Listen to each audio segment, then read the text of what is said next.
into the home run. His 10th. A hobby bias grand slam.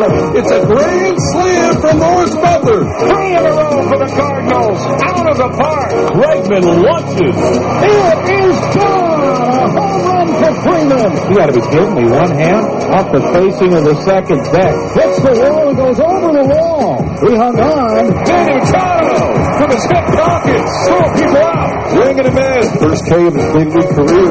Save number 12 for the Padre closer. 1,000 total bases for Bobby Witt Jr. Kyle Stowers with a 4-for-4 day, and he hits his second homer of the day. Noah tonight, 6 1/3 scoreless innings. He's had an incredible Major League debut. Alejandro Kirk's your hero as Toronto comes back from down 6-0. Not a shortstop builder. He can play center field, just do anything he wants to do. He's really a great athlete, outstanding golfer as well. And he drives it into deep left center field. No play for Rita. It's a triple. It's a triple. He's going for 3, and he has it. Robin Yount has hit for the cycle.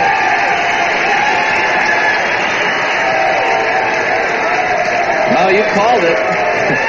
He just really drives this ball. He is swinging the bat great today. When he hits the ball in the air like this, he's got a chance to get extra base hit every time up. There he short hops the 409 sign. As soon as they don't pick it up, with his outstanding speed, he's in there to third base easily. A single in the first, a home run in the third, a double in the sixth, and now a triple in the 8th inning. And Robin Yount has hit for the cycle. There are 2 kinds of people in this world.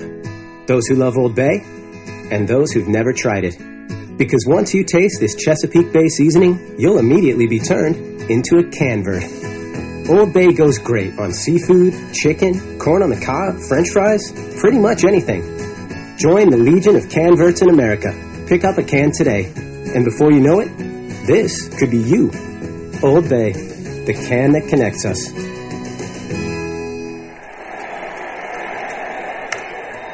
In the air to right. Dwyer to the corner. To the wall.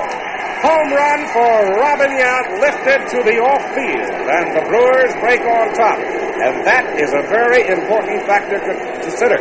Because in the series here in Baltimore against the Orioles, the Brewers have been in the position of having to come from behind, way behind, and couldn't play their game. Well, as we look at this home run again, it's a vivid evidence of why Yount is so highly regarded for the MVP. His power is to all fields, remember. And since May 25, when he came back as a starter, that ball is well hit, deep left field. It's gone, and Robin Yount has hit successive home runs off Jim Palmer, and Milwaukee leads 3-0. And he has hit the home runs in the very manner we talked about. One to right field, the opposite field. This one deep up the left center alley. Extraordinary power for a shortstop. Let's look at it again, and this pitch will be upstairs, right in his groove. He got a round on it. There was no question about it. And they are hitting Jim Palmer.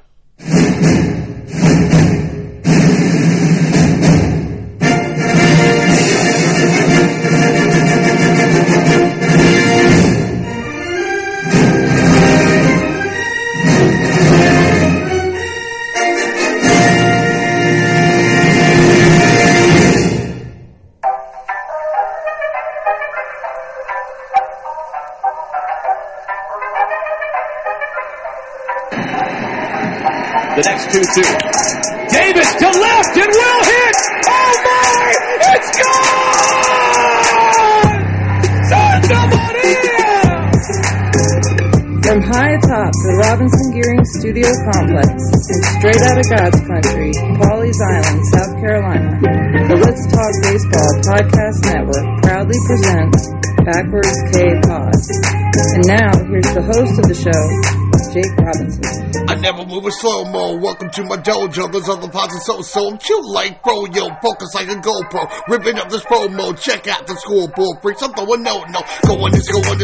Yo, it's gone. Your heart just stop. Cause Jake got strong and mighty. Undefeated, I mean it. Pull up the pod, scroll it down, then read it. Written produced, directed, and mixed. Dog on your lips and Ozzy Smith backflips. Pick a tip, any tip, get onto it. I got ridiculous pods without forcing it. You sit at home crying like a girl while I spread the gospel around the world. Yo, the pods are written behind tracks that mix it smooth with the groove to make ears wanna listen. Add a little cut and a rhythm to back it up. Another show to my name, now watch you stack them up. You take another way, grab back, but this ain't no act jack. My hobbies are rhymes, some people trying to be black, but that about time I come out, call the show BKP, now let me turn it out. Yo, name take the state, born in 71. Dates, you know what time it is, I'm packing them guns. Your experience, I've been a witness to glory, and that's why I collect ball players and their stories. You heard? So, once again, back is the incredible, the pod animal, Jake the Snake Robinson from the Let's Talk Baseball Podcast Network. I'm coming out of Pawleys Island, South Kakalaki. Half man, half podcast machine. Back in the Captain Kirk chair, shields down, both times up. Prepare to engage on this week's digital audio program that I call Backwards K-Pod, where we collect ball players and their stories. What's up, Seamhead Freaks? Say it from your chest. Welcome back into the dojo for Chapter 174 and the biographical, anthological, and historical counting of the players, characters, moments, stadiums, managers, and all the pop culture references that inform their perspective and knowledge of this beautiful tapestry of life we call baseball. I'm Jake Robinson. I got your hookup. Holler if you hear me. I'm joined, as usual, by my compadre of chaos, the fiendishly polonius feline of ferocity, my boy Charlie Guns. Little Gunner posted up in the conductor's booth of our BKP time travel choo-choo, munching on his pregame treats, patiently waiting to take us on our way to this week's baseball adventure. If I can get all of you stragglers hanging out on the Terrapin Station platforms, kissing hug your loved ones goodbye, I can begin my final prep for departure. As I look to the west of Terrapin, I can see inside of our beautifully manicured jewel box retro ball yard down the left field line that disappears at home plate with our hometown BKP9 already taking the field for tonight's contest. Our ace pitcher has completed his warm-up tosses. The catcher has gone down to second with a P on the bag. The infielder is throwing that rock around the diamond with a little swag and determination. And the home plate umpire has cleaned up the plate and called play ball before taking his position behind the catcher. As the visiting team's leadoff stick walks to the dish, that's my cue, as usual, to get this train loaded up and be on our way. I'm calling all aboard. As I will have Gunner set our time and destination for September 16th, 1955, Danville, Illinois, for the birth and baseball rise of our lifelong Brewers Hall of Famer, Robin Yount. So, step right up, get in where you fit in. Get yourself comfortable in a modern marvel of engineering and science as my boy Gunner builds up the necessary quantum speeds needed to bend baseball space and time. He's hitting 6.0 gigahertz of RF on our spectrum analyzer, which creates vast anomalous traversable wormholes, tilting celestial scales in our favor, blurring the lines between time and reality, taking us back to the very beginning of this legendary ball player's career. And what can I say about the great Robin Yount? What a fantastic player. As an adolescent seamhead, there was probably no other player of a rival team that, frankly, I admired more, and on some level of self-preservation for my beloved the Orioles, there was a genuine fear that overcame me watching Number 19, digging to the box. In my 50 years of watching this game, no player is synonymous with the Brewers brand like him. He would play 20 years for the Brew Crew, debuting as an 18-year-old wonderkid at shortstop in 1974. His grit, determination, and leadership would reinvigorate a fan base that was still reeling from the Braves abandoning Milwaukee for Atlanta in 1966. His energy and stellar play would lead the Crew to their first American League pennant in 1982. The same year he became the second Brewers AL MVP recipient after closer Raleigh Fingers won the honor the year before in 1981. 2 years later, he would undergo career-threatening shoulder and arm surgeries. He switches positions to center field and was named AL MVP for a second time in 1989. He would go on to become the 17th player in baseball history to accumulate 3,000 hits, and in 1999, he was elected into the National Baseball Hall of Fame in Cooperstown, New York, in his first year of eligibility. But those are just the cliff notes of a spectacular career and a generational talent. Robin would endear himself to the Brewers fans' hearts with his all-out hustle, his humble nature, and his team-first mentality. Shortly after his retirement, Robin would say, "Part of the reason I played as hard as I did was because I didn't want to embarrass myself. I tried not to be reckless. Recklessness causes mistakes, and mistakes cost you games." And that, my Seamhead friends, is the sheer essence of Robin and his greatness. Not only as a player, but as a member of the human race. He never changed his style of play, even as his career was drawing to a close. Former teammate B.J. Surhoff marveled at how his contemporary ran out every ground ball he ever hit, even after rolling over a weak grounder back to the pitcher, saying, "He is hands down the best base runner in baseball. Defensively, he plays himself perfectly. He is an incredible clutch hitter, and he gives of himself for the betterment of the team with no care of the personal cost." He finishes his thought saying, "When you play well Robin Yount, you quickly realize that he plays the game on the very edge." At 6 feet tall, 165 pounds with soaking wet, he really did not possess the natural size that would naturally intimidate opposing pitchers, yet he was surprisingly powerful. He had quick wrists, quick hands, quick feet, quick eyes, all leading to his quick bat. And he develops a surprising power as his game matures and evolves, smacking over 20 home runs in a season on 4 occasions. But to his core, Robin was a natural spray hitter, smashing line drives all over the park, taking advantage of the gaps in the power alleys to collect extra base hits, hitting at least 42 baggers in 4 seasons and at least 30 in 8 seasons. But he also hit double figures and triples 4 times during his remarkable career. He had an unorthodox closed stance. His hands were slightly twisted. His bottom left hand, it gripped the bat clockwise, while his top right hand had a counterclockwise grip with a distinctive crouch, and his right foot drawn back, his left toe pointed in, digging into the box with his left heel off the ground.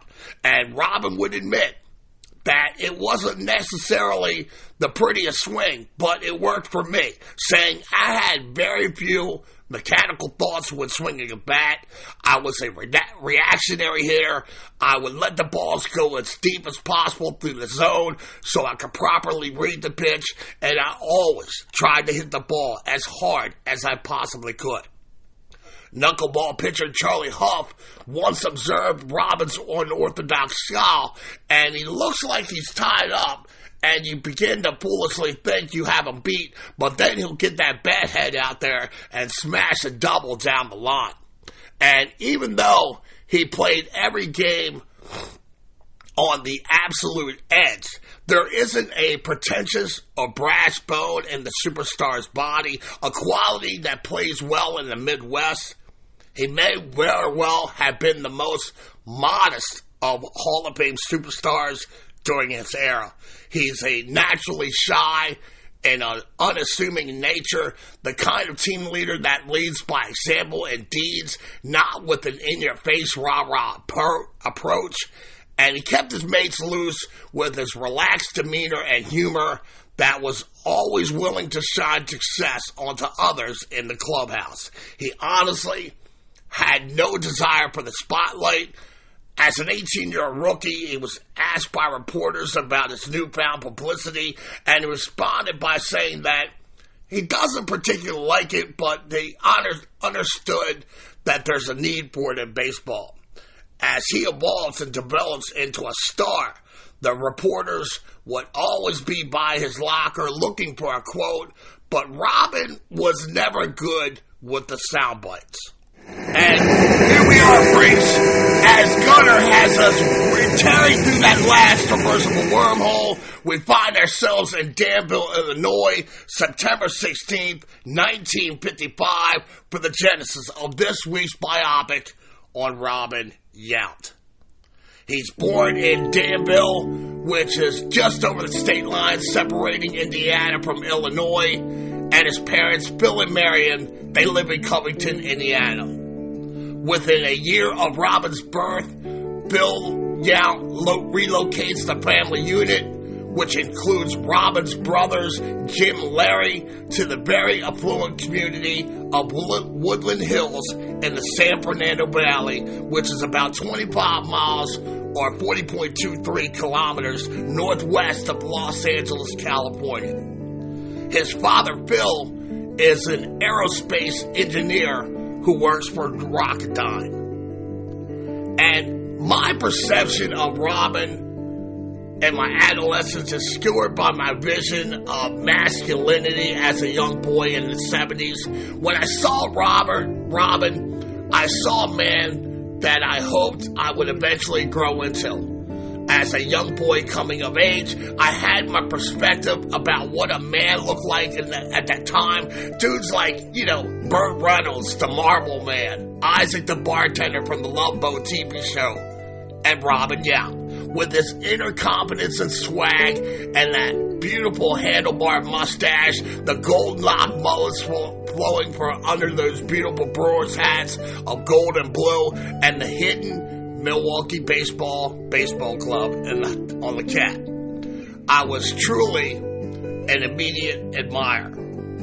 But before all that, which is hard for my finite baseball brain to comprehend, Robin is a precocious youngster who is a tad smaller than the other boys his age in the neighborhood, but early on, it is apparent that the youngster is a natural athlete with a myriad of personal interests. By the age of 9, Robin discovers golf and begins flying up the local courses, and 2 years later, he begins racing motorcycles competitively, two passions that have remained a constant in his life. And I have given you an insight into Robin's young life with the Mutton Jet Bandits Shortstop pod available in the archives. And in that pod, I told you that strange but true story of how a Little League team that featured Rick Dempsey and Robin's brother Larry, with Robin as the team's bat boy, making it all the way to the Pony League World Series in Washington, Pennsylvania. All the while, the manager of the team was robbing banks in California to fund the team. And if you've never heard this fascinating story, I highly recommend you check out the Mutton Jet Bandit show I have sitting there in that walk-in of fresh produce I got available on all podcast platforms, or go to diamondsnakejake.podbean.com. Robin attends Taft High School, where he plays basketball and football, but he abandons those sports after sophomore year to concentrate solely on baseball. And his older brother, Larry, who had a no-nonsense approach to the game, is drafted by the Houston Astros as a pitcher in the 5th round of the 1968 Amateur Draft. But Robin's initial pursuit of his own personal team dreams began with the nonchalance of a California teenager of many interests. His attitude and approach to become a baseball player, it becomes more serious in 1972 after his junior year in high school, when he moves to Oklahoma City to live with his brother during the summer, who was by now playing for the 89ers of the AAA American Association. And Robin would recall that as the moment that he would push all his chips into the middle of the table, saying, I was exposed to professional baseball life. I lived it. I went to the park early, hit, took grounders, hung out in professional clubhouses, and got to know the guys. Aided by a noticeable growth spurt that summer, the now 6-foot sinewy Robin emerges as a star his senior year in high school, and that spring, dozens of scouts began following the hard-hitting shortstop with the stellar .455 BA, leading his team to the West Valley League Championship. He's named the league's co-MVP, as well as the Los Angeles City Player of the Year, and just days after his high school graduation, the 17-year-old Robin Yount is drafted by the Milwaukee Brewers on the advice of scout Gordon Goldsberry with the 3rd overall pick in the 1973 Amateur Draft, after the Texas Rangers selected pitcher David Clyde and the Phillies take catcher David Stearns.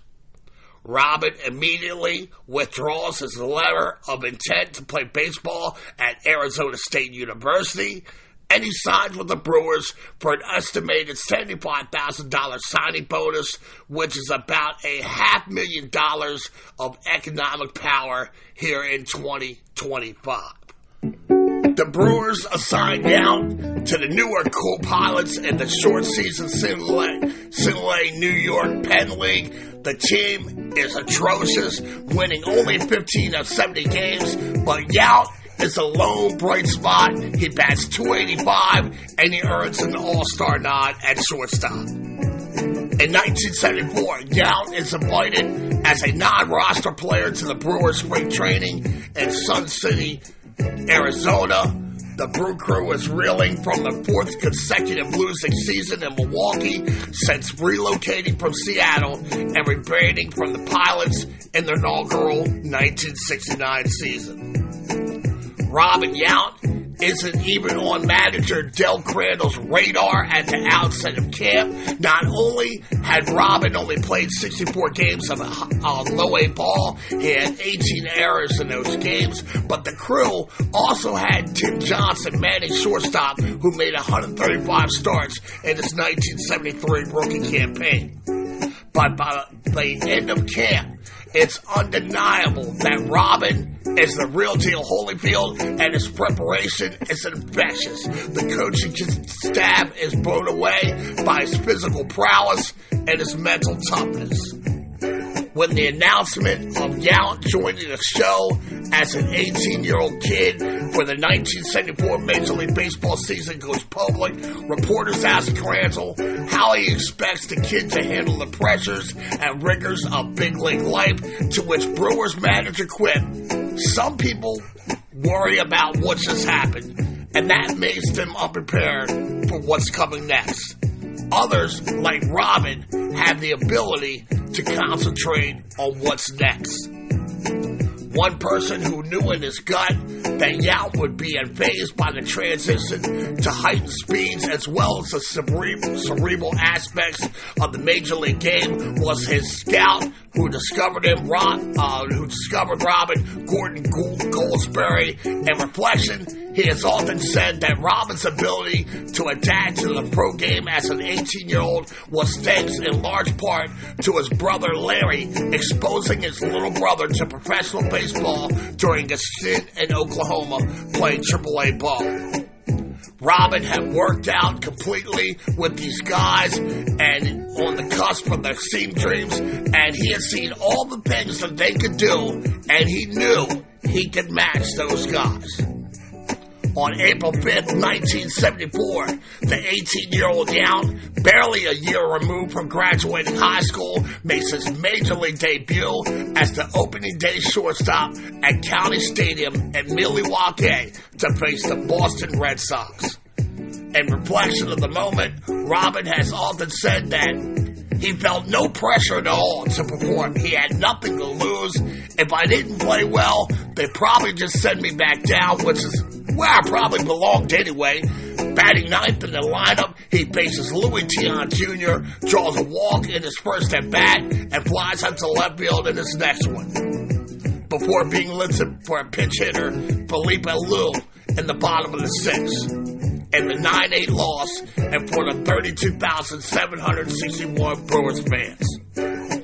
Robin goes hitless in his first 10 at-bats before singling off Orioles southpaw Dave McNally on April 12th in Milwaukee. The next day marks his welcome to the majors GOAT to hear a moment as his error on a Bobby Grinch ground ball in the top half of the 8th enables the Orioles to tie the game at 2s. Leading off the bottom of the 8th, he smashes his first big league homer off of Orioles starter Ross Grimsley to give the Crew a 3-2 lead and eventual win by the same score. Robin is a bit overwhelmed by big league pitching early in his rookie season, and by May 11th, the youngster's hitting a sub-Mendoza line levels, but he turns it around over the next 2 weeks. From May 12th to May 31st, he collects 18 hits and 49 bats for a .367 average, securing his position on a team that he would not relinquish until 20 years later. In early August, Robin's mobility becomes compromised by tendonitis in his feet, a malady that would ostensibly put him on the shelf on August 18th. Though the rookie had shown promise, his final stat line of 3 home runs, 26 RBIs, with a .250, .276, .346 slash belied what was in store for the young shortstop and their beleaguered fans looking for some kind of hope for the future. Cast into the national spotlight as a prodigy teenager, hailed as the next great superstar, and dubbed the Kid. Yount had learned how to handle the psychological pressure to perform and the demands of the press. Yount remembers, I really couldn't worry about how young I was. There were too many other things to worry about. Some of that pressure is alleviated going into the 1975 campaign after the Brewers acquire Hank Aaron from the Atlanta Braves. Yount gets off to a torrid start, batting .369 with a .649 slug, and earns the AL Player of the Month award for the month of April.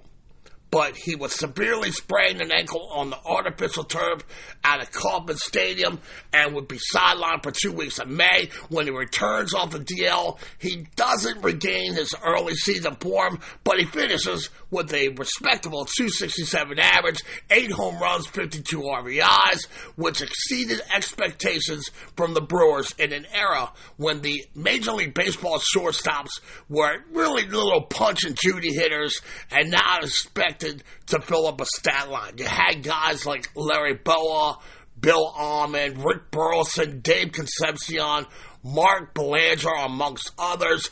All of them were good to great defensive shortstops, but none of those guys are going to carry a club's offense. Robin would give an evolutionary glance into the future of the shortstop position, opening the door to premier middle-of-the-lineup bats and guys like Alan Trammell, Cal Ripken Jr., Derek Jeter, Alex Rodriguez, to what the game is today, with some of the brightest and best bats in the game occupying the shortstop position. Robin plays in 147 games in 1975, which gave him 256 games played as a teenager, ranking him second in MLB history behind only Cubs first baseman Bill Cavarettis' 277 games played as a teenager between 1934 and 1936. After the season, White Sox coach Al Monchok gives Yount high praise for his range as shortstop and his rocket launcher of an arm. He even gives as far as to say Robin has Mark Belanger's lateral rhythm, which, take it from me, as an Oriole fan who has seen every shortstop to wear an Orioles uniform since 1976, that's high praise indeed, because say what you want about the Orioles, but they have one of the richest shortstop traditions and lineage in baseball history, and I'm here to tell you, the Blade, Mark Belanger, nobody in orange and black was ever a better fielder in the field, and is probably one of the greatest American League shortstop to ever pull up a pair of stirrups. He's top of the food chain, baby. So to be compared to the Blade in any type of defensive analogy is straight up beast. Monchok is in awe of the youngster's body control, saying he moves backwards after fly balls better than any young player I've ever seen. And despite the superlatives of his defensive development, Robin is still learning the position and commits the most errors in baseball with 44. Consequently, he takes part in the Brewers Arizona Fall Instructional League at the season's conclusion. In 1976, Robin reveals his fierce independent streak, foreshadowing a bigger confrontation 2 years later. Empowered by arbitrator Peter Seitz's ruling that all Major League players could become free agents by playing out their option, even though Yount reports to camp on time, he makes veiled public threats to play the 1976 season without a contract extension to test its market value in the offseason. He would eventually sign a 2-year deal with the club in late April and rewards the club with durability and progressive production. He played every inning of every game except 3. He brought those errors, committing 13 fewer, and he batted in the 280 neighborhood through June before slumping in July to finish with a 252 BA and a puny 301 slug. 1977 would be the year that Brewers fans and management could see shades of Robin's future. The 21-year-old finishes the year with a 3.4 WAR, 288, 333, 377 slash, 66 runs scored, 49 RBI, 4 home runs, and 16 stolen bases. He roped out 174 hits, second most in the club, behind professional hitter Cecil Cooper. After 4 years in the league, Robin becomes frustrated by the continuous losing and the overall non-competitive nature of the team, which had averaged 95.5 losses per season since his arrival in 1974. Before the end of the 77 season, the Brewers players were basically in open revolt against team manager Alex Grammas. Yount, whose contract was set to expire at the end of the 1970 season, was quoted as saying, "I can't say that I've enjoyed baseball much. It's not as much fun as it should be." As the cornerstone and foundation of the team's future, Yount tells his closest confidants that the attitude of some of the players on the team is a problem, and he makes it known that he'd like to see the crew make substantial on-field improvements and a renewed commitment to winning for him to resign with the franchise. Team owner and president Bud Selig reads the room and senses that his realized dream of bringing a team to Milwaukee is beginning to go off the rails here. He makes wholesale changes to the club in the offseason when he hires Harry Dalton as the new GM and George Bamberger as the new field manager. He also goes out and he signs free agent Larry Heisel, who was the reigning AL RBI leader with the Minnesota Twins, and he makes a savvy trade with the Detroit Tigers for slugger outfielder Ben Oglivie.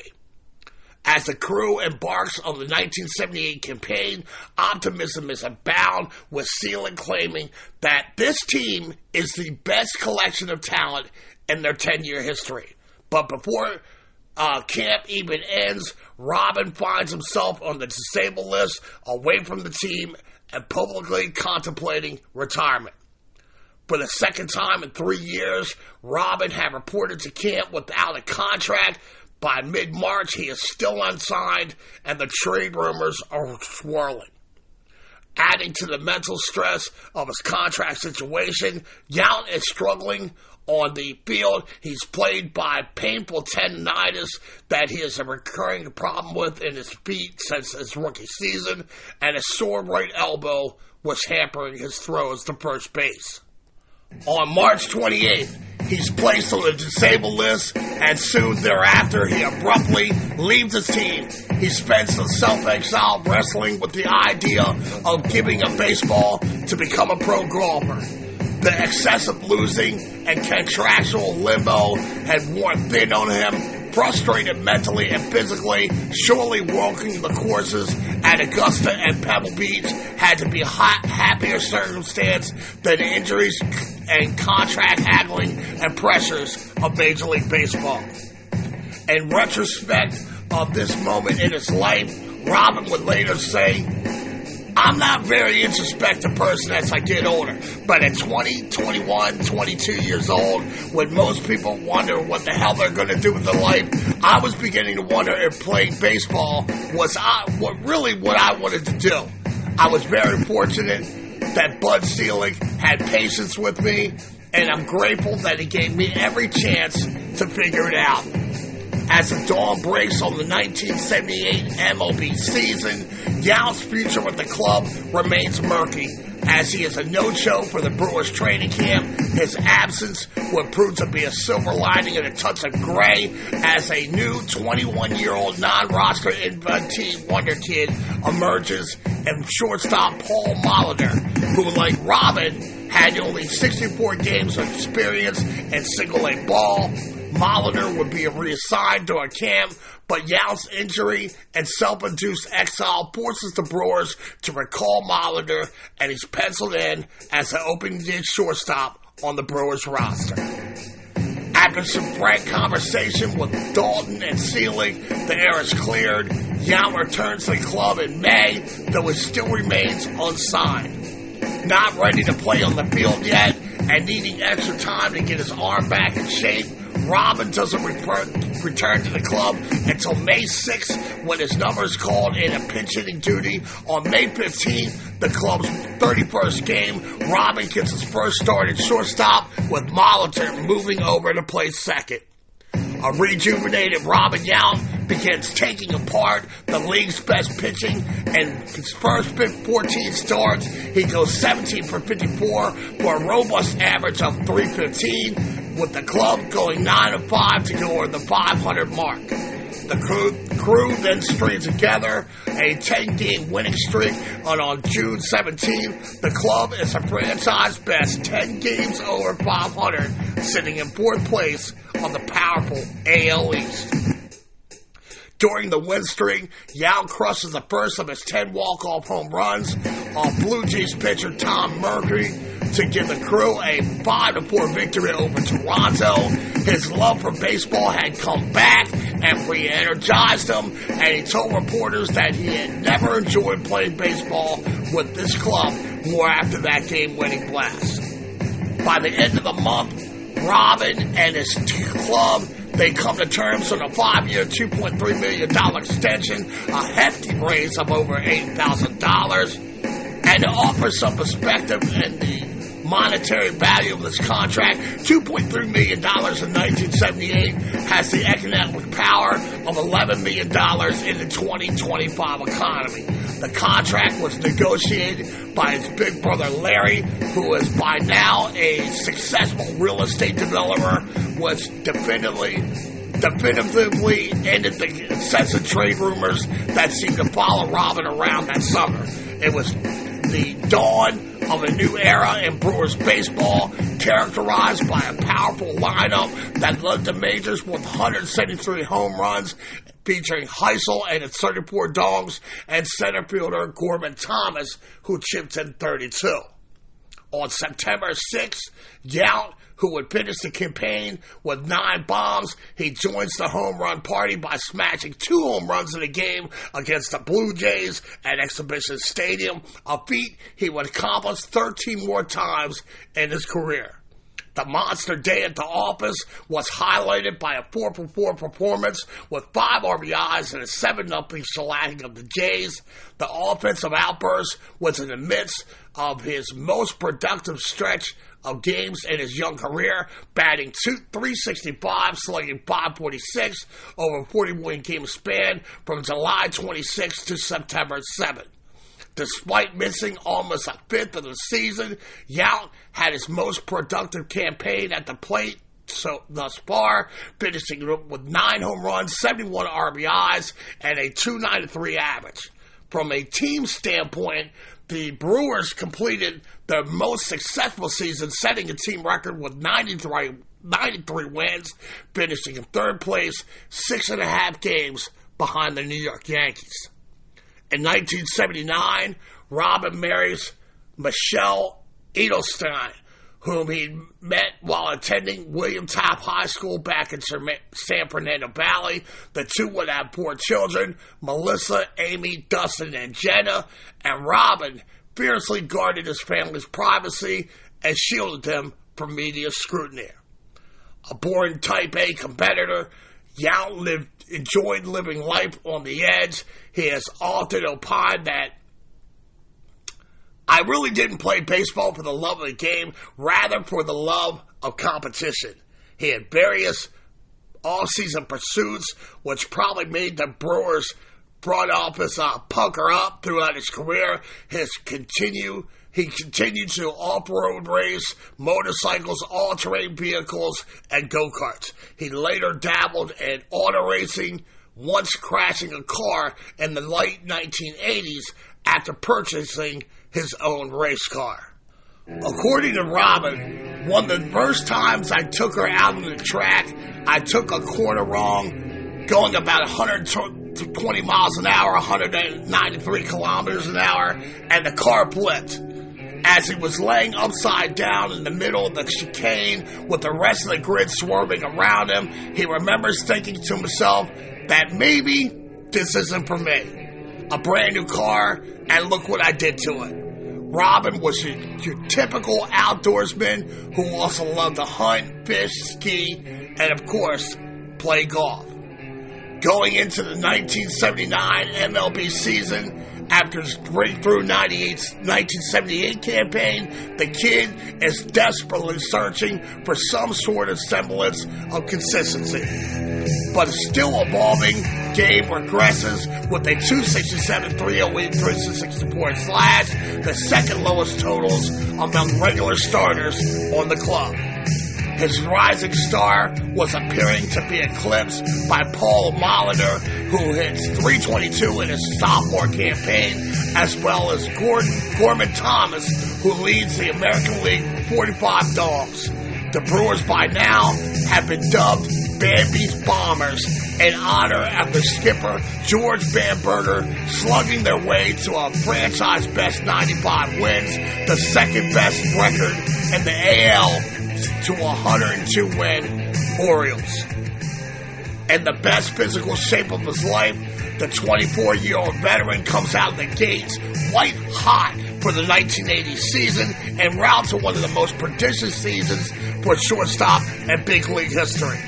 In a 13-game stretch from April 12th to April 17th, 1980, he rates out 22 hits and 52 ABs, raising his average to 400. All the pundits were saying, finally, the kid has realized his potential, but Robin has always been pragmatic about his trajectory, saying people never really understood that I was still learning the game of baseball on the major league level after only a half season of minor league ball. It's different when you're learning the game in the majors. They're fully exposed because everyone views you under a huge microscope, and there isn't room for patience by major league fans and front offices. For me, it was always about finding consistency. On May 4th at Comiskey Park in South Chicago, he smashes the first grand slam of his career, an 11-1 rout of the Palehosers. Overall, the kid just looks stronger, more confident, more determined than ever. After hitting just 34 home runs in his previous 6 seasons, he clobbers home run number 10 on the year on June 14th to set his personal high.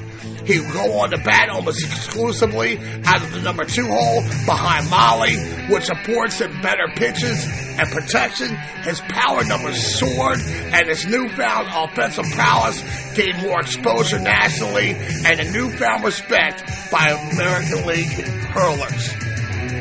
He is selected for his first All-Star game as a backup to Bucky Dent, and he goes 0-2 in the Midsummer Classic.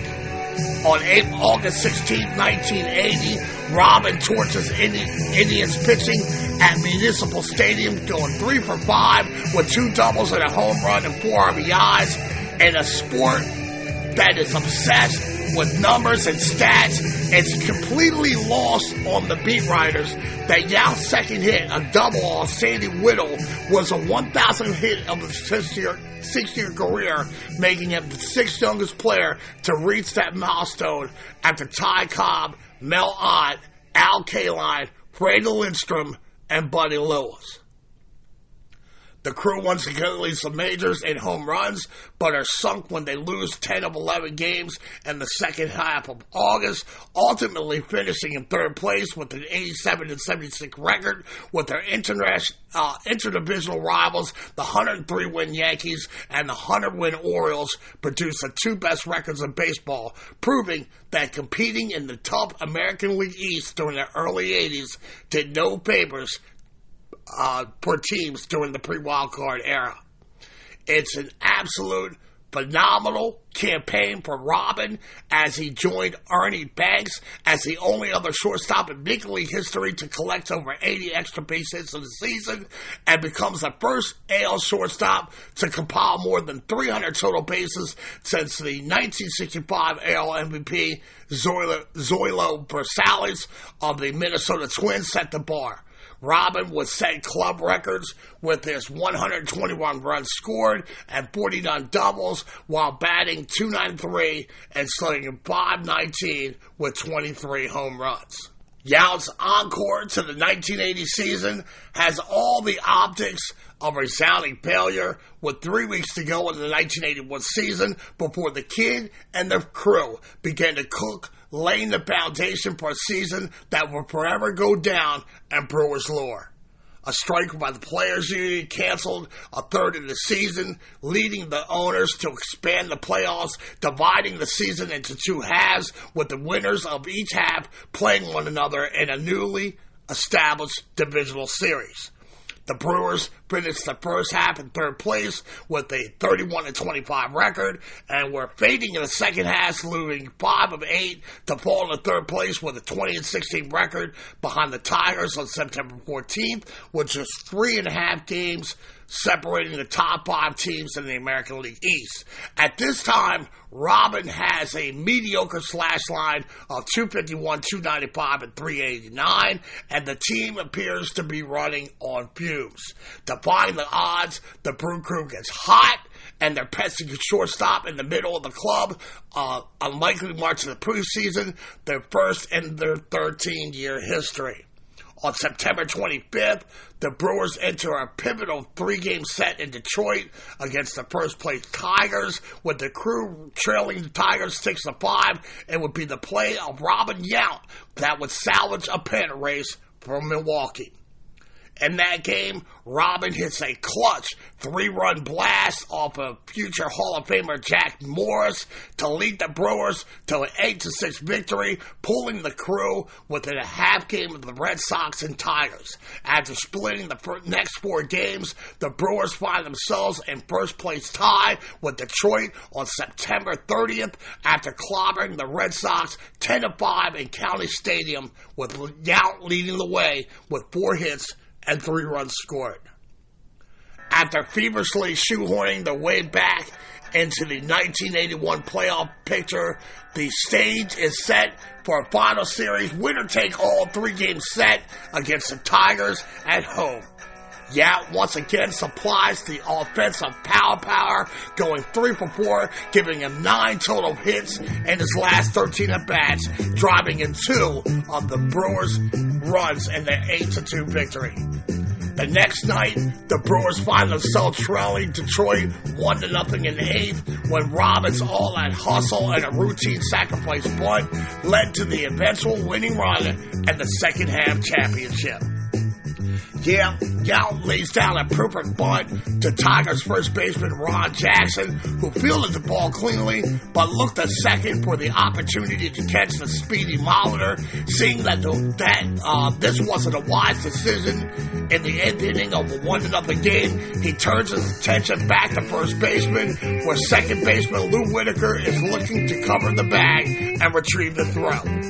The moment of indecision was costly, as Yount is busting up the first base line, and by the time Whitaker received the toss from Jackson, Robin has safely crossed the bag ahead of the throw. 4 batters later, Yount scores the game winner on Gorman Thompson's sacrifice fly. It was the conclusion of the most exciting 8-game stretch of the club's young history, and Robin's gritty play led the way, collecting 15 hits and 33 at-bats and scoring 9 runs, which more than compensated for otherwise disappointing offensive numbers on the year. The 1981 second half pennant magic carpet ride and set the stage for the first American League Division Series, pitting the Brewers against the Yankees with preseason predictions of offensive fireworks ringing out in anticipation of the 2 mighty clubs coming together. Instead, the 4 games becomes dominated by pitchers' duels, as both teams would combine to score 32 runs scored in a 5-game set. The Crew drops games 1 and 2 at County Stadium before winning the next 2 in the Boogie Down Bronx and the house that Root built. The Yankees held the home field advantage, and it all comes down to winner take all, Game 5 at Yankee Stadium. Robin collects 3 hits, but Reggie Jackson and Oscar Gamble both go yard with 2 home runs apiece and route to a Yankees 7-3 victory, which would move them on to beat the Oakland A's before losing to the Dodgers in the World Series in 6 games.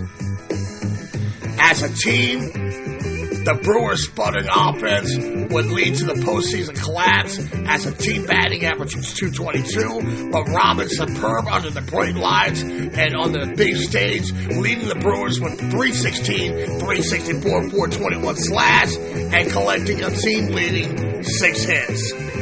By now, the Brewers are confident in themselves and ready to shake things up in a cannibalistic American League East that has been ruled during his career by the Yankees, Red Sox, and Orioles. They go into the 1982 season with boundless optimism for the upcoming season, but the season gets off to an inauspicious start. When the Crew falls into the cellar on May 31st, the front office fires Buck Rogers, the manager, and replaces him with batting coach Harvey King, whereas Rogers was the intense, nervous type who was always pacing the dugout. The 51-year-old King, who had one of his legs amputated 2 years prior, was more laid back and had an atmosphere-changing, have some fun mantra, which played well in the clubhouse. Almost immediately, the team responds to the new manager, and they go 30-11 on a 41-game span after the hire, moving into first place as Harvey's Wallbangers Brewers. The power-packed lineup crosses 216 home runs as a team, the most in the majors, featuring the imposing Fu Manchu mustache, Gorman Thomas, who again leads the American League with 39 big flies, Ben Oglivie, who smashed 34 home runs himself, the criminally undervalued hitter of his generation, Cecil Cooper, who had 32 dogs in 1982 with 121 RBIs and 313 average, and you had Molitor, who was at this time an elite leadoff stick that scored a major league best 136 runs, and no one put on a show like the kid, Rockin' Robin Yount, in 1982. Unlike the team, Robin breaks camp, and he's hot out of the gates. He raps out 3 hits on opening day. He collects 13 hits in his first 9 games, while the Brewers clawed their way back into contention, trading the top spot in a fierce back-and-forth battle against the Red Sox, with the Orioles lurking in the shadows. From June 29th to July 30th, Robin goes on an unstoppable surge in production, batting .410 during that span with 48 hits, including 8 home runs, 24 RBIs, 32 runs scored. He's named the AL Player of the Month for July and becomes the second Brewer after Don Money to be elected for a second consecutive All-Star Game roster. This time, he's a starting shortstop for the American League, and he goes over 3 in the 4-1 loss to the NL at the Stade Olympique in Montreal, Quebec.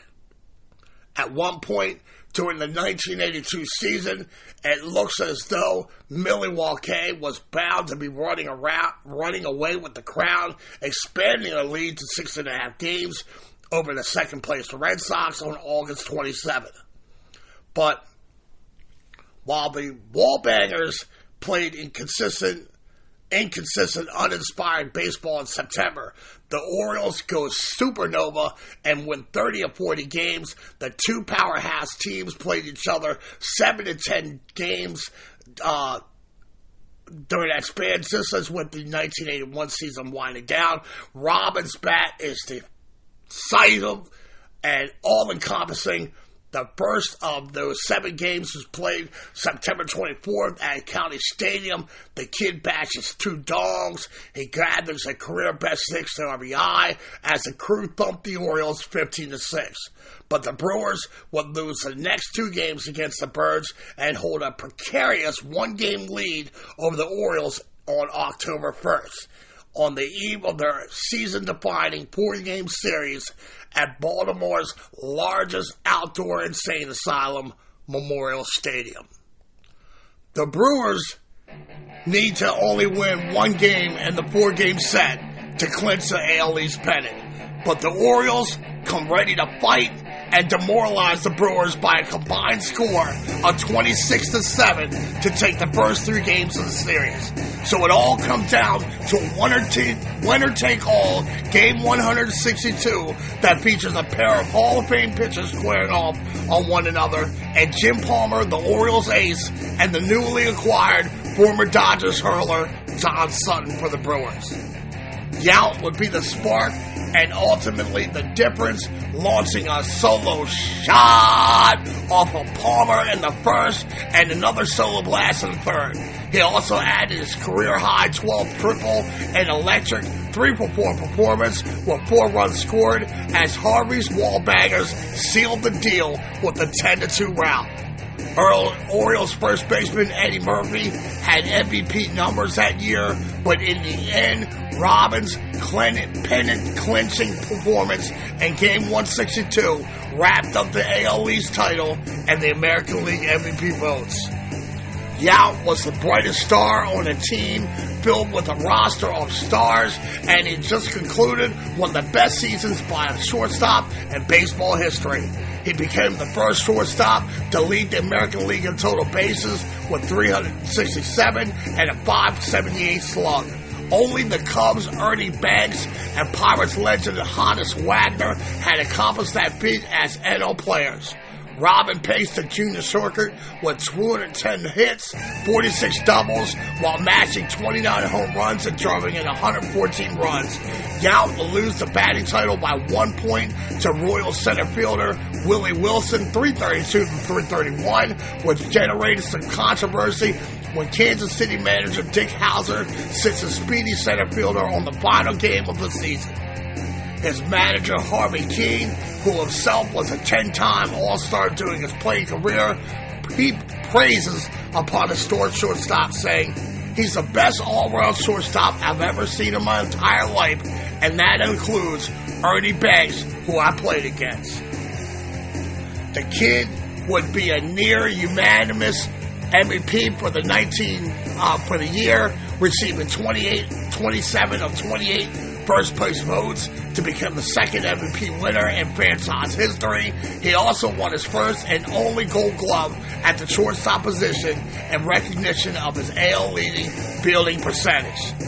After dispatching Baltimore for the postseason berth, the crew captures their first American League pennant with a stunning comeback against the California Angels in the 1982 ALCS. After losing the first 2 games in Anaheim, the Brewers fight from underneath and win 3 straight games in Milwaukee. Yount manages only 4 hits and 16 at-bats without an RBI. Nevertheless, the Brewers advance to the World Series for the first time in franchise history, and the city of Milwaukee's first return to the dance since 1958, when the hometown Braves lost to the Yankees.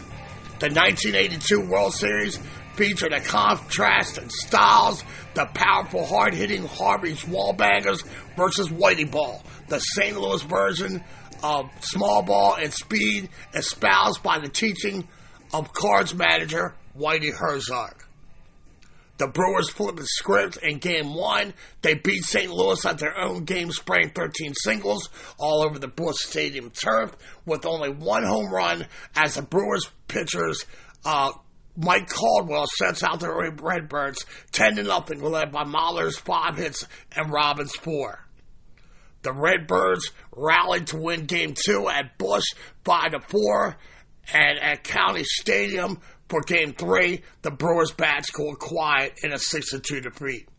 The Brewers' bats come to life in Game 4, exploding for 6 runs in the 7th inning before a raucous home crowd, which includes Yount's excuse-me check swing, bases loaded 2-run single to win 7-5 and tie the series at 2 games apiece. In front of 52,562 die-hard Brewers fans for Game 5, Yount once again flexes his muscle and becomes the first player in baseball history to record 2 4-hit games in the same World Series. After his bomb in the 7th inning, the crazed Brewers faithful began a lusty MVP chant directed at the kid as Milwaukee cruises to a 6-4 victory, leading the crew just 1 win shy of winning the World Championship. But the magical momentum evaporated when the Cards clobbered the Brewers 13-1 in Game 6, and Cardinals ace Joaquin Andujar shuts down the crew in Game 7 with a dominating 6-3 championship win. Yount lips to a 1-for-8 finish in the last 2 games of the series, but he finishes with a series-high 12 hits, as well as a team-best 6 runs scored and 6 driven in, tied with Cecil Cooper. The end of the Wallbangers, it comes swiftly, although it's not immediately in 1983. The club enters the new season as a prohibitive favorites to win another pennant, but the 83 Brewers were decimated by injuries, losing their reigning Cy Young Award-winning pitcher Pete Vukovich for all but 3 starts. The 1980 Cy Young recipient Raleigh Fingers, whose forearm injury forced the All-World Hall of Fame closer to miss the 1982 postseason and all of 1983. Ogilvy and Thomas, they missed significant time due to injuries and combined for just 18 home runs after combining for 73 the year before. The crew struggles to play 500 baseball through the first half of the season before getting on a roll and reeling off 24 wins in 33 games. On August 11th, Yount goes 2 for 4 with 2 RBIs and a Brewers 6-4 win over the Blue Jays, catapulting Milwaukee in the first place in the American League East, 1 game ahead of the Tigers, Red Sox, and Orioles. Despite leading the charge for the resurgent Brewers, Robin begins to have his struggles as well, plagued by a lower black injury that pops up around the All-Star break, his third and final Midsummer Classic. The pain is debilitating enough and forces the kid to the bench for several games and into a designated hitter role for a few more. On August 22nd, he blasted a walk-off solo home run against the Seattle Mariners to secure a Brewers 3-2 victory. It was the first dong in over 5 weeks and propelled Milwaukee to the 7th win in 8 games and kept the Brewers on top of the AL East by a half game. 2 days later, he would walk it off one more time with the clutch 10th inning RBI single against the California Angels, but that would be the last highlight for the 1983 Brewers. 2 days after that, the wheels begin to fall off, and the team collapses as the team loses 18 of the next 24 games, including 10 in a row, and the team tumbles to fifth place as the Orioles, still smarting from the last day regular season loss to Milwaukee the year before, use that painful memory as fuel for revenge and go on to win the World Series over the Philadelphia Phillies in 6 games. Their 87 wins marked the club's 6th consecutive winning season, a feat they have failed to match here in 2025, although they have a good chance to beat that feat, so they will have a winning record this year and next. The back injury was originally diagnosed as a ruptured disc and would have far-reaching implications on his career. Yount finished the season with a .308 batting average, 17 home runs, 80 RBIs, scoring 102 runs, hitting 42 doubles, and leading the American League with 10 triples.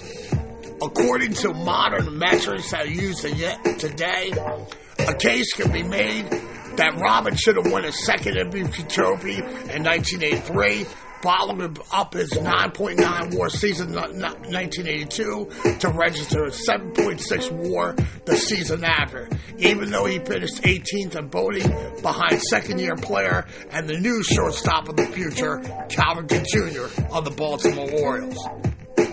In 1984, Robin Yount is standing at the crossroads of his late-blooming career when a series of injuries threaten to derail his promising start. 2 years after winning the AL pennant, the Brewers finished with the worst record in the American League, followed by 2 successive 6th-place finishes in 1985 and 1986. Injuries, aging players, and a thin, unproductive farm system led to the team's eventual collapse. At 28 years old, Yount is beginning his 11th big league season in 1984, and he's still feeling the lingering effects of the lower back injury that had slowly zapped him of his power in the second half of the 1983 season, as he hits just 4 home runs in his final 67 games of the year. By mid-July, the excruciating pain in his right arm and shoulder made it damn near impossible to throw the ball to first base, and he's eventually shifted to the designated hitter position for the final month of the season. Robin was a rare bright spot on a god-awful team, leading the club in almost every offensive category, including 16 home runs for a team that ranked last in the league with the fewest home runs and his 105 runs scored. A month after the season's conclusion, Robin undergoes arthroscopic arm surgery to remove both spurs in his shoulder and shore up brain tendons in his arm. He is expected to make a full recovery in the offseason and ready for spring training. He reports to camp, but his shoulder pain remains so bad that it was impossible to continue playing shortstop. Skipper George Bamberger had returned to the club to replace Renee Lashman after one season, and he moves the team leader to left field, a position Robin hadn't played since Little League. He never once complained or felt sorry for himself for losing the shortstop position, and he worked hard at transitioning to his new position. A naturally gifted and instinctive athlete, Yount moved to center field in July to take advantage of his foot speed, but base runners would exploit his weakened arm, which was limited by pain and required cortisone shots almost daily. The year becomes a wasted season, and Yount eventually comes to the realization that unless something can be done to clean out his shoulder once and for all, his career is probably done before the age of 30. His season comes to an end on September 1st, and for the second time in 10 months, he would be undergoing a second round of surgery to remove bone spurs and calcium deposits. Frustrated and concerned about his future, Robin begins to have doubts that he will ever play baseball again pain-free after his second invasive procedure, and he had already come to terms with the fact that he would never again play shortstop position, and he never does, not even for an inning. He also resigns to the fact that his operational procedure doesn't work out. He would bid the game farewell and move on to the next chapter of his life, as he couldn't see himself becoming a full-time designated hitter. And folks, I think this is where I'm going to draw the curtain on Act 1 of the Robin Yount audio biopic. I'm going to pull my candy apple red Ferrari onto the paddock, change out these hard compound Pirelli tires for a batch of softs before returning to the grid and finishing this race with a strong podium finish. When we return, we'll dive back into the Robin Yount story as his amazing career at shortstop has come to a sad end, and the 30-year-old veteran must now figure out how to transition to the outfield and still be a productive leader that the team can lead on through tough times. I'm a hook my boy Gunner with well-deserved treats for a great first segment ode. Rip the tuber two with its righteous flower I'm holding on to. Hydrate, keep my mind right, create a story arc for acts 2 and 3 of this Legends baseball journey. BRB, you freaks, don't go anywhere. Let me pay some bills to keep the show rolling. Meet me on the dark side of the moon. Blowing jet, full express. Out the country, but the blueberries still connect. On the low, but the yacht got a triple deck. But when you're young, what the fuck you expect? Yep. Grand opening, grand closing. Goddamn the man, old crack the can open again. Today, I consider myself the luckiest man on the face of the earth. Jackie Robinson touching home run to the left field stand. Here comes Roger Maris. There's a new home run champion of all time. I don't believe what I just saw. Cal Ripken Jr. has reached the unreachable star. This crowd on its feet and in unison. This one has a chance. Home run! Mike Piazza, the Boston Red Sox are world champions. Welcome to the first night of MLB Network. Number 600 for Jim Thome. That ball is gone. 106. That would be a new record. It is caught. Oh, what a catch by Mike Trout. The Cubs have finally won it all. The Atlanta Braves are world champions. And a drive deep, way back in right center. This ball is off the wall on one hop. A double for Yount, and in to score comes Gantner. He hit it deep into right center field.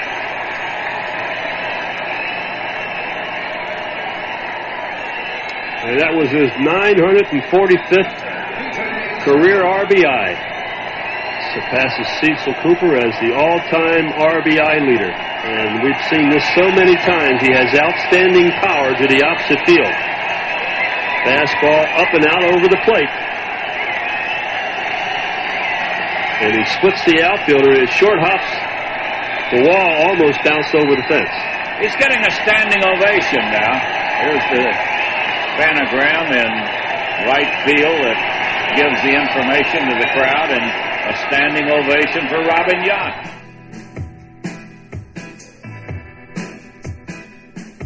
Howdy, y'all.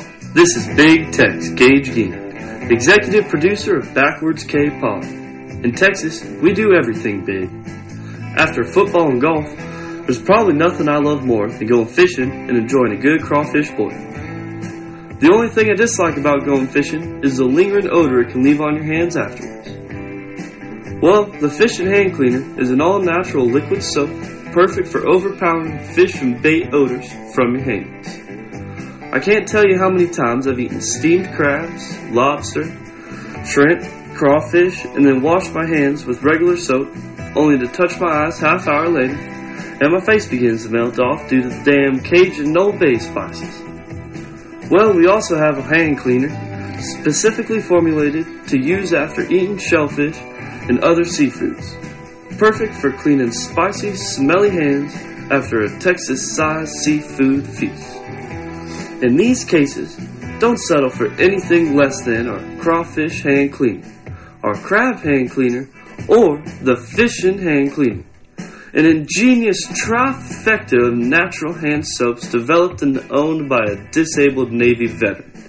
He and Jake have a true connection, as they were boot camp shipmates all the way back in 1989. So he is family, folks, and one thing we do here at the Let's Talk Baseball Podcast Network is look out for family. So you can support two grassroots companies by two former shipmate Navy vets. Crushing big bowls of shellfish or fishing on the banks of your favorite river while you listen to BKP. Sounds like a great day. You know, in fact, hey Ma, where are my poles? I'm gone fishing. There's also a buffalo wing hand cleaner in development as we speak. To check all of the incredible products of this great company, you can go to www.crawfishhandcleaner.com or call the home offices at 713-588-0290. That's 713-588-0290 to support the grassroots company that supports your grassroots podcast show.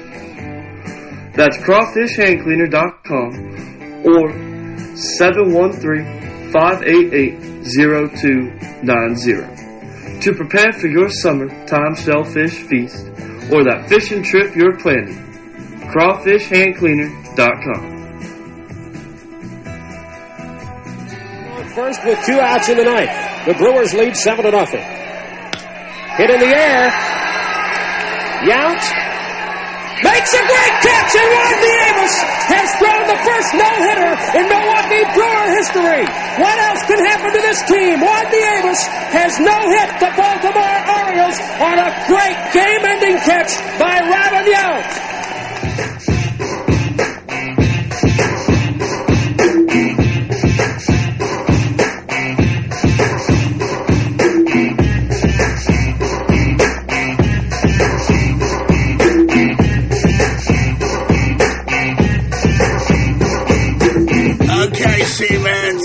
Welcome back into the Let's Talk Baseball Podcast Network, and this is BKP Backwards K Pod, where we collect ball players and their stories. And before I took a pit stop to pay the bills and switch out these tires, I was telling you all about the baseball journey of the legendary Brewers lifer Robin Yount. As a young boy, barely a year after his birth, his family moves from Covington, Indiana, to a Woodland Hills community in the San Fernando Valley of California. As a precocious kid, he is slightly smaller than most of the boys his age that he hangs out with, but he loves the thrill of competition, whether it's the links at the local golf course, the off-road motorcycle tracks, the basketball hardwoods, or a dusty sandlot diamond in the valley.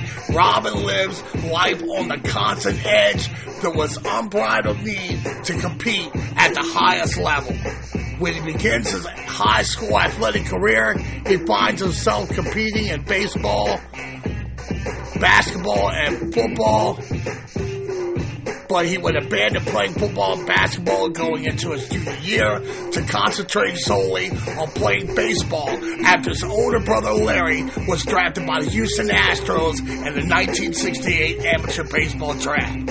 Robin was like this athletic butterfly who was always in search of his next competitive adrenaline rush, and he has a nonchalant attitude about playing the game, but all that would change after Robin spends the summer with his brother on the Astros AAA team in Oklahoma after junior year in high school. While there, he practices and takes part in team drills with players on the cusp of realizing their major league goals. He comes to the profound realization that he is addicted to the competitive atmosphere of professional baseball, and at 16 years old, he believes he could compete with the AAA players, and his team dreams were actually tenable. When he returns to Taft High School, the coaches are amazed at the growth spurt Robin underwent over the summer and his renewed focus, confidence, determination he had come equipped with. He absolutely destroys high school league pitching, and soon scouts from all over the Major League Baseball, they begin appearing at the youngsters' games. One of the scouts was Brewers roving scout Gordon Goldsberry, who was an admirer of the Los Angeles City Player of the Year, and he pleads with the Brewers front office to select the soon-to-be high school graduate in the upcoming 1973 draft. The Brewers agree with Goldberry's assessment. They draft a 17-year-old kid with the 3rd overall pick in the MLB Amateur Draft. After being drafted by Milwaukee, he is immediately shipped out to play for the Newark Co-Pilots and the Newark of the New York Penn League Class A and a shortened 64-game season. The team is horrendous, but the 17-year-old kid is identified as the best player in the league, most likely to make the show, and he makes the league's all-star team with his potent bat. In 1974, he is a non-roster invite to Brewer spring training with presumably no chance in hell of making the Major League roster. Little by little, he gains the trust and respect of the Brewers coaching staff, and unbelievably, the 18-year-old kid, barely a year removed from graduating high school, cracks the Brewers roster and starts opening day at shortstop versus the Boston Red Sox. His first 4 years in the majors are earmarked by growing pains and Robin having to learn the finer aspects of the game while playing on the major league level. Even though it's apparent early on that Yount is a talent with developing skill set, his bat is still streaky, with fluctuating batting averages as high as .293 in 1978 and as low as .250 in his rookie campaign. The losing begins to wear him down by year 4, and the Peter Sites ruling freeing players from the impressive yoke of the reserve clause begins to permeate in Yount's thoughts, and after reporting to camp for 2 years without a contract. Also, painful tendonitis in his feet forced him to the disabled list in 1977. Robin leaves the team and contemplates retiring and joining his PGA Tour. He doesn't report to the team for the 1978 spring training as he takes his time and does some serious soul searching. And through a series of savvy baseball moves, the Brewers are looking like a competitor going forward. Eventually, Robin returns to the team with a new lease on life and perspective of the game, and his game takes off. The Brewers handsomely reward their emerging shortstop with a new contract, and the Brewers are off to the races, making the first playoff appearance in franchise history in 1981, after a stretch run for the ages before losing to the Yankees in the first ALDS in baseball history. The crew returns with an eye on the Tiger in 1984, beating out the Orioles by 1 game in the standings. They return in 82, beating out the Orioles by 1 game in the standings to advance in the second postseason berth.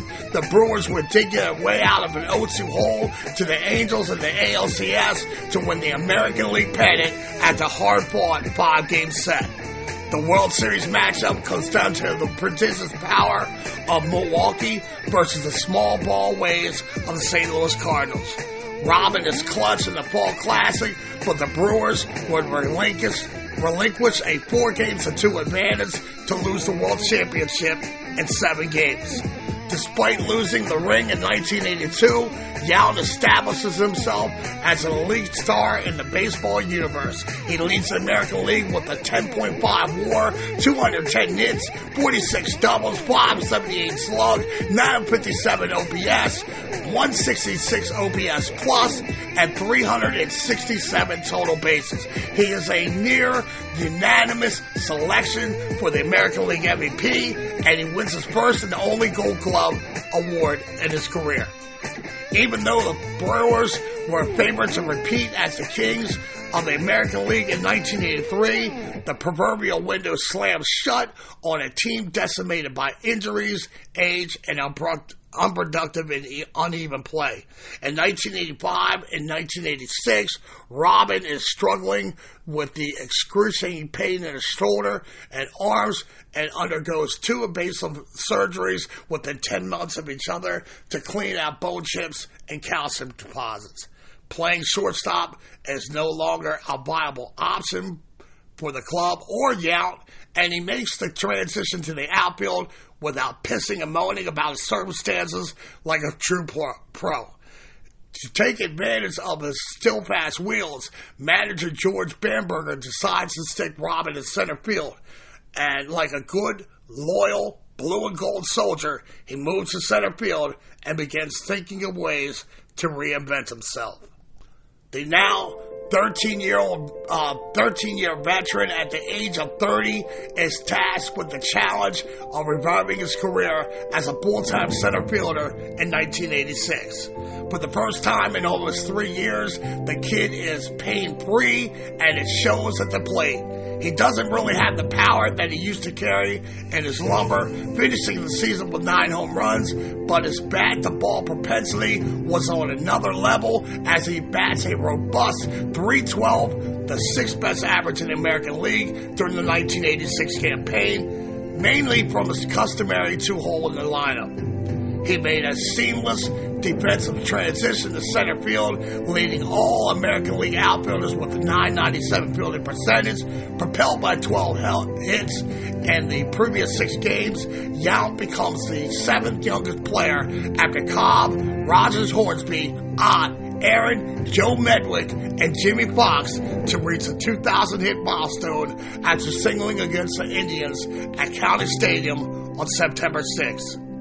Beginning in 1987, Yount enjoys the most productive 3-year stretch of his career, culminating in winning a 2nd AL MVP award in 1989 as a 33-year-old in his 16th season. He played 480 of 486 games, collected at least 190 hits in all 3 years, and twice knocked in at least 100 runs. On April 15, 1987, Robin makes arguably the greatest defensive play in his career when he makes a diving, stabbing catch on a dying line drive in right center field off the bat of Eddie Murray to register the last out of the game and preserve a Juan Nieves no-hitter for the first time in franchise history as part of the Brewers' Major League record-tying 13 consecutive wins to start the season. At After racing out to an early divisional lead, the Crew would lose 12 straight, falling off the pace of the Tigers and Blue Jays and finishing third with a 91-71 record. In 1988, the Brewers played well below 500 before ending the season with a torrid 29-9 record, the last 31 games, to finish in third place, 2 games behind the Boston Red Sox. The Brewers sank to fourth place in 1989 with an 81-81 record, which unfolded as a magical year for Robin. 5 days after collecting hit number 2,500 and with a 3-for-5 performance and a 5 RBI game against the Yankees, Yount was celebrated with a Robin Yount Day upon his team's return to County Stadium on July 7th. In his first at-bat of the game, he continues his Orioles killer ways, smacking a home run in the first inning to the delight of the County Stadium faithful. After the game, he addresses Brewers Nation, admitting that all the attention made him a little uncomfortable and proclaiming that, "I'm just a human being with the ability to play baseball. I'm really nothing special." Always appreciative for the fans' support, brushed off his accomplishments, saying, "You can't play this game without recognition, but stats have never been the driving force of me. I just enjoy the competition." And he would continue to compete all summer. The day after his career-long 19-game hit streak was snapped, Yount watches home run career number 200 of his career and his 13th season as a Brewer and a 6-1 victory over the Tribe in Milwaukee on July 31st. The blast was an exclamation point on an especially productive month. That season, Phil 40 for 101, scores 22 runs, launches 5 home runs, 24 RBIs in 26 games, and earned him AL Player of the Month honors for the month. In a surprisingly weak AL East that year, the Crew moved to within a half game of the first place Orioles on August 20th, but the team struggles thereafter, finishing with a 500 record and falls to fourth place. He received praise and recognition from baseball pundits for almost single-handedly leading the Brewers back from the depths of despair into near contention. The kid becomes the first AL player to win the MVP award after not playing for a winning team, and just the third player in the game's long history to win 2 MVPs at 2 different positions, following Hank Greenberg and Stan Musial. In a tight 4-man race with no clear dominant frontrunner, Robin collected 8 of 28 possible first-place votes as he led the American League in wins above replacement for the 3rd time in his career with a 7.3. Ranked in the top 5 with numerous statistical categories, including 3rd in slugging with a 5.11 and 2nd in total bases with 314 that year, 21 home runs, 103 rib sandwiches, and a 318 BA. At the end of the year, Robin declares himself a free agent and decides to truly test the market for the first time in his career, expressing a desire to play for a contender. His brother Larry handles negotiations with several teams, including the Angels, Dodgers, Cubs, Royals, and Blue Jays, but in the end, the decision was an easy one for Robin as he and his family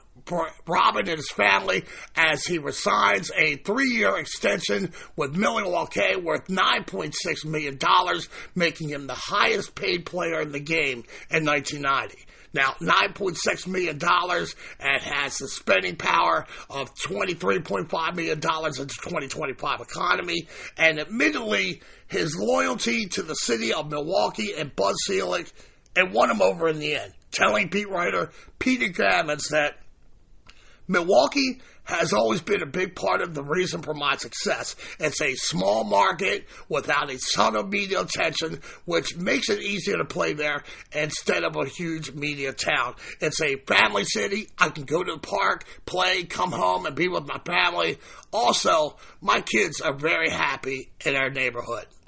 In the final 4 seasons of Rockin' Robert's run, there is a pronounced decline in his production, while the team competed for a crown just once. During that stretch, Yount batted between 247 and 264. However, he does remain durable and health, averaging 141 games a year over his last 4 seasons. As hit number 3,000 comes into view, Yount tells the Los Angeles sports writer Ross Newhand that I've been good enough to keep my name in the lineup all the years. Never too good, never too bad. In a game of streaks, my strength is consistency. On September 9th, in front of 47,000 screaming Brewers fans, Yount smashed a single off of Indians closer Jose Mesa in the right center field for his milestone 2,000 hit. At 36 years old, Robin had become the 3rd youngest player after Cobb and the Hammer to reach the benchmark, and was 17th player in the game's history to accomplish the feat. Robin would sign a 1-year contract to return for his 20th and final season. His Hall of Fame resume was secure with all the hits, MVP accolades, and extra base hits to his credit. Yount was right. His consistency is absolutely mind-boggling. Yount had an impressive career splits, slashing 288, 347, 435 at home in County Stadium compared to his 288, 337, 430 slash on the road. He was just as remarkable, consistent, no matter which hand the pitchers threw with, slashing 285, 337, 430 against right-handed pitchers, and 286, 354, 429 against southpaws. And one of the most anticipated Hall of Fame elections, with 3 other extremely popular and surefire Hall of Famers on the ballot, and Nolan Ryan, George Brett, and Carlton Fisk for the first time, along with the kid. There was some doubt whether Robin would receive the required 75% of the vote it takes to get in. He does so, garnering 77.5% of the vote, joining Brett and Ryan to round out the triumphant trio in the class of 1999. Fisk would only receive 66.4% of the vote, but gets elected in 2000, accumulating 79.6% of the votes. And just as he was during his playing career, Robin kept a low profile after hanging up the spikes, with his family living in the Phoenix area, where he has lived during the off-season for most of his career. Yount would never lose his desire to compete, and continuing to race motorcycles and cars, play golf. He tried his hand at coaching Little League, and his son Dustin, who was drafted by the Baltimore Orioles in 2001, where he had an 8-year career, rising as high as Double-A. The most famous player in Brewers history maintains a close relationship with the franchise and city. By 1996, he's back in spring training, serving as an assistant, helping players with their hitting and throwing batting practice to the new era crew. Though he never harbored any intention to manage in his post-playing career, the tug to put on a major league uniform and the ideal situation arose. In 2002, he joined the defending champion Arizona Diamondbacks, serving as Bob Brenly's first base coach for 2 separate seasons. The prodigal son returns to Milwaukee to serve as a bench coach on manager Ned Yost's staff in 2006, and in 2008 with Dale Swain. Both managers were former teammates of the kid, and Yount felt obliged to help his former mates. After that, he continued to work for the Brewers during the spring training and act as an ambassador to Brew Crew Baseball. In 2012, he becomes part of an ownership group which includes legendary Brewers play-by-play announcer Bob Uecker for the expansion Lakeshore Chinooks, an amateur baseball team in Mequon, Wisconsin, of the Northwest Summer Baseball League. As of 2019, Robin and Michelle Yount reside in both the greater Milwaukee and Phoenix area. And before I wrap this puppy up around the horn like 5, 4, 3, I'm reminded by the words of former teammate B.J. Surhoff, who marveled at his nonstop hustle on every fly ball and grounder, a trait that was confirmed by Brewers coach Larry Haney, who said in his 19 years of coaching big league players, he could count on one hand the players that never dogged it down the line. And Robin Yount was one of those guys. That's a testament to playing the game the right way. I also think about what Bud Selig said about his loyal soldier upon his retirement, that Yount's importance to his team, his unflinching loyalty to team, and his fan base's and transcends his final stat line. Robin is what the Brewers stand for. He's not only a great player, but he's also a great person. And that's a testament to his character. And last but not least, I think about how his former teammate Paul Molitor, upon being signed as a free agent by the Blue Jays as a free agent in 1993, he scraps his iconic uniform number 4, which was ostensibly his identity as a Brewers icon for 15 years, and he adopts the number 19 with his new team in recognition of his former teammate.